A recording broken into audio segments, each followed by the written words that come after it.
বিসমিল্লাহির রহমানির রহিম। নেত্রকোনার দুর্গাপুরে বাংলাদেশ জাতীয়তাবাদী যুবদলের ১ নং কুল্লাগড়া ইউনিয়ন শাখার কর্মী সভা অনুষ্ঠিত হয়েছে।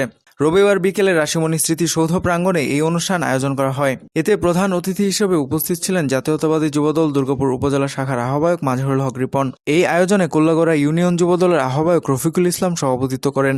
অনুষ্ঠানে দুর্গাপুর উপজেলা যুবদলের সদস্য সচিব মোহাম্মদ ইউসুফ খান প্রধান বক্তা হিসেবে আলোচনা করেন। এই আয়োজন উপলক্ষে কুল্লাগড়া ইউনিয়নের বিভিন্ন গ্রাম থেকে দুপুর থেকেই নেতাকর্মীরা সভাস্থলে এসে জড়ো হতে থাকেন। এই অনুষ্ঠানে আলোচকরা বিগত বছরগুলোতে ফ্যাসিবাদী আওয়ামী সরকারের অনাচার, অবিচার আর নিপীড়নের কথা তুলে ধরেন। এ সময় দলকে আরও সুসংগঠিত করতে দৃঢ় অঙ্গীকার করেন সকলে। আমাদের প্রোগ্রামকে সফল করার জন্য যারা অনেক দূর থেকে আমাদের এই রাশিমণি স্মৃতিসৌধে উপস্থিত হয়েছেন, সকলকে কুল্লাগড়া ইউনিয়ন যুবদলের পক্ষ থেকে ধন্যবাদ জানাচ্ছি। আজকে এই কর্মী সম্মেলনের মাধ্যমে আমরা বাংলাদেশ জাতীয়তাবাদী যুবদল ১ নং কুল্লাগড়া শাখা থেকে শুরু করেছি। এখান থেকে আমরা শপথ নিতে চাই, আমরা আমাদের নেতা জননেতা ব্যারিস্টার কায়সার কামাল সাহেবের নেতৃত্বে আমরা প্রত্যেক ঘরে ঘরে যাব এবং আমাদের দেশ নায়ক তারেক রহমানের যে দিক নির্দেশনা রয়েছে সেই রাষ্ট্র সংস্কারের ৩১ দফা আমরা তা জনগণের কাছে পৌঁছে দিব।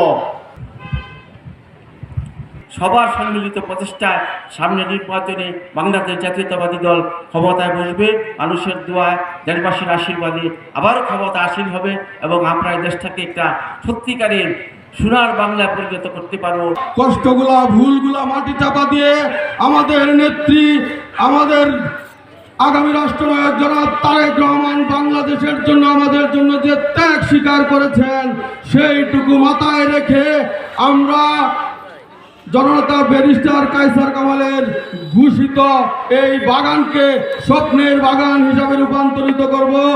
বাংলাদেশের জাতীয়তাবাদী যুবদল হবে একটি আদর্শ যুবদল, যে যুবদলের 10টি কর্মী রাস্তা দিয়ে হাঁটলে মানুষ যেন তাকিয়ে থাকে যে যুবদল আসছে, এরা আদর্শের সৈনিক, এরা ভালোবাসা